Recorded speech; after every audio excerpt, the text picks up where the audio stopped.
Olá, amigos do Brasil em Foco.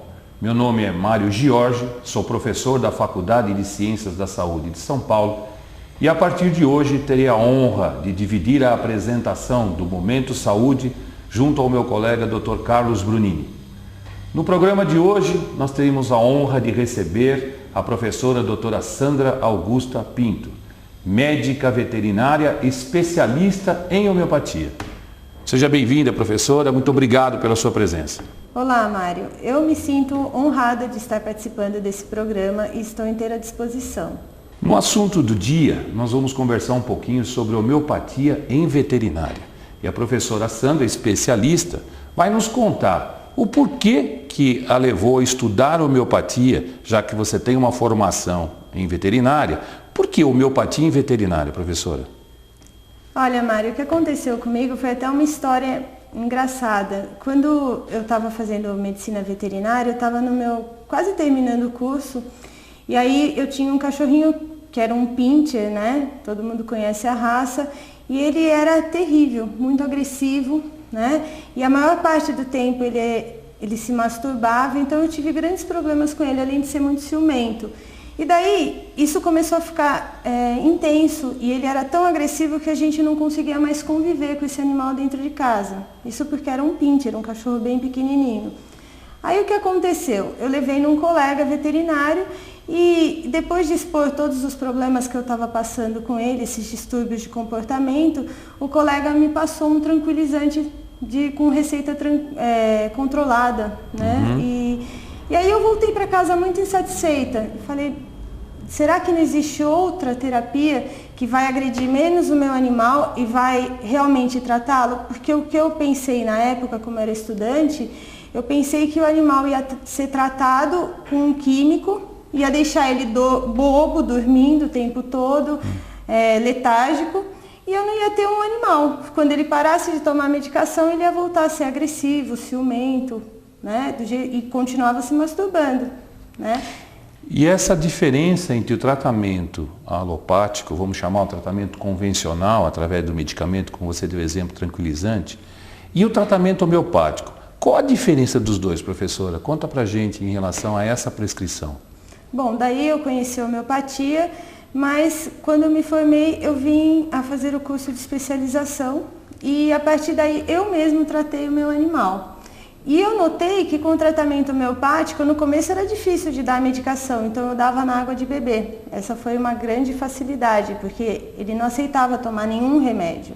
E aí eu comecei a medicá-lo e em alguns dias ele já começou a melhorar o comportamento, ficou menos agressivo, menos ciumento, parou de se vingar, ele destruía as coisas, destruía as minhas roupas. Era um cachorro que era difícil de conviver. Então ele melhorou bastante. Tornou-se um cachorro sociável. Interessante. Para o público que está em casa, professora, conta pra gente quais outros casos que podem ser tratados pela homeopatia. O que eu percebo é que as pessoas vêm me procurar bastante por problemas que não têm solução ou que já vêm sendo tratados durante muito tempo. Então, já tentou todos os tipos de tratamento, né, como o uso contínuo de corticoide, de antibióticos.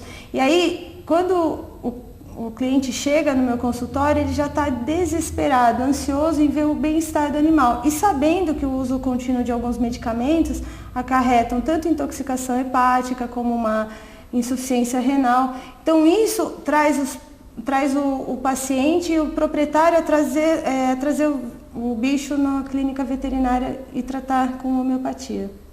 Hoje o animal de estimação faz parte da família, né, professora? Eu acho que todo mundo sofre quando um animalzinho sofre, né? E existem alguns mitos em cima da homeopatia que eu queria que a senhora comentasse em relação a essa questão da homeopatia lenta, vai levar muito tempo para funcionar o remédio. Isso de fato é verdade, professora? Olha, Mário, o que eu percebo é que os proprietários, quando trazem um animal, eles vêm de longos períodos de tratamento. Às vezes eu pego um animal que tratou uma atopia, que é uma doença que dá na pele, que causa coceira, uma coceira intensa. Quando esse animal chega para mim, ele já tem tratamentos de 2, 3 anos com antibiótico terapia, com corticosteroides. Então o que acontece? o proprietário chega desesperado. Então, o que eu percebo é que em casos agudos, em menos de 24 horas, quando a gente prescreve o bom remédio para o paciente, ele já tem grande melhora do seu quadro clínico, como em cistites, em diarreias sanguinolentas. Mas nos casos crônicos, onde há muito tempo de terapia, a gente tem mais tempo de tratamento. Então, a homeopatia não vai resolver em uma semana. Eu explico isso já na primeira consulta, para a pessoa não ficar esperando demais. Professora Sandra, certa vez eu tive um animal que ficava dando voltas em volta do rabo, correndo atrás do rabo. Eu acho que o telespectador deve ter também um exemplo desse, ou mesmo um animal esse daí, inclusive, ficava lambendo as patas. A homeopatia trata disso? Mário, são vários animais que eu atendo com esses distúrbios de comportamento. Então, o que leva o animal a fazer isso? Né? A ficar em volta do rabo, ou então a ficar lambendo as próprias patas? Geralmente, porque o animal fica confinado em apartamento. Então, ele não passeia, ou o proprietário fica o dia inteiro na rua trabalhando. E quando ele chega em casa, ele dá pouca atenção para o animal. Vai sair à noite, ou então acaba não saindo porque está cansado. Então o animal fica ali, parado no ambiente, ele não tem o que fazer. Aí o que causa? Distúrbios comportamentais, como comer as patinhas, então ele começa a roer as unhas até sangrar. Tem uns que se mutilam, tem animais que ficam correndo em volta do rabo. Então tem várias manias que os animais adquirem por conta de não ter o que fazer. Quer dizer, animal nasceu para ser animal, né? Não para morar em apartamento, colocar sapatinho, roupa, é isso, professora? Olha, na minha concepção, eu sempre falo para os meus clientes que bicho quer ser bicho, não quer ser gente. Então, eu falo, contrata alguém para passear com o cachorro, já que você não pode, leva o cachorro para passear, dá atividade para o seu animal, brinquedos com que ele fique interagindo, né? Tem casos de papagaios que comem as patinhas, né, de animais que ficam dentro de uma jaula, que acabam, né, se masturbando durante o tempo todo, acabam se machucando. Então eu sempre recomendo, você tem que dar alguma coisa para o animal fazer. O animal tinha o que fazer na natureza, agora ele não tem mais, porque ele está lá dentro de um ambiente fechado, sem o que fazer. Quer dizer que a homeopatia então ajuda nessa compreensão das diferentes formas que cada animal adoece. E é com isso que você trabalha para chegar à prescrição do remédio? O que eu percebo é que quando a gente trata com homeopatia, há um equilíbrio no comportamento. Então o animal que só se masturbava começa a querer interagir mais, brincar mais, ele fica mais saudável. Então se ele não se alimentava direito, que ele tinha manias relativas à alimentação, só comia se fosse uma comida especial, ele começa a comer melhor, ele começa a brincar mais. Então, eu sempre recebo um proprietário satisfeito. Ele fala, nossa, parece que renovou a vida do animal, parece que você deixou o animal mais jovem. Ele fica mais disposto. Isso é qualidade de vida para o animal, né? A gente busca sempre a qualidade de vida do humano, mas o animal também merece esse tipo de atenção, né? Também, e eu sempre indico, né, o como fazer isso. Eu trato com homeopatia, eu vejo o que está acontecendo no ambiente, que é o manejo, e falo as dicas de como melhorar a qualidade de vida do indivíduo também. Uhum. Em relação à alimentação dos animais, né? A gente tem o hábito, acho que quem está em casa também tem isso, às vezes dá um pedacinho de carne ou o resto de alimento do dia a dia nosso. Isso é correto? Não, Mário, sinceramente não é correto. Eu não indico esse tipo de alimentação.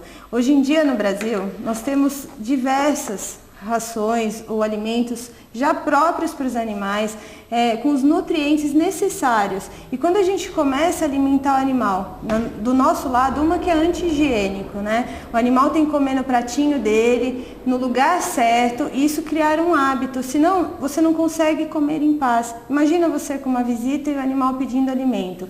E aí também, o que começa a acontecer? Tem proprietários que dão chocolate, que dão doce para os animais, aí começa a ocorrer um monte de problema de pele, de alergias, diabetes, e além de outros problemas bucais, como tártaro, canino. Então, é bom salientar isso, de não dar alimentação extra para o animal. Infelizmente, professora Sandra, nosso tempo está terminando. Quero agradecer imensamente sua honrosa presença, esse assunto esclarecedor que me deixou com vontade de quero mais, né? E estaremos na sexta-feira que vem, no aceite do seu convite, para que possamos continuar conversando sobre esse assunto extremamente interessante. Mário, para mim foi um prazer estar participando desse programa, de estar falando de um assunto tão apaixonante para mim. Bem, vamos ficando por aqui. Se você tiver uma pergunta, uma dúvida, encaminha para o e-mail da produção que nós enviaremos à professora Sandra para a sua resposta. Obrigado pela sua amável audiência e até a próxima sexta-feira com mais um programa Brasil em Foco. Até lá!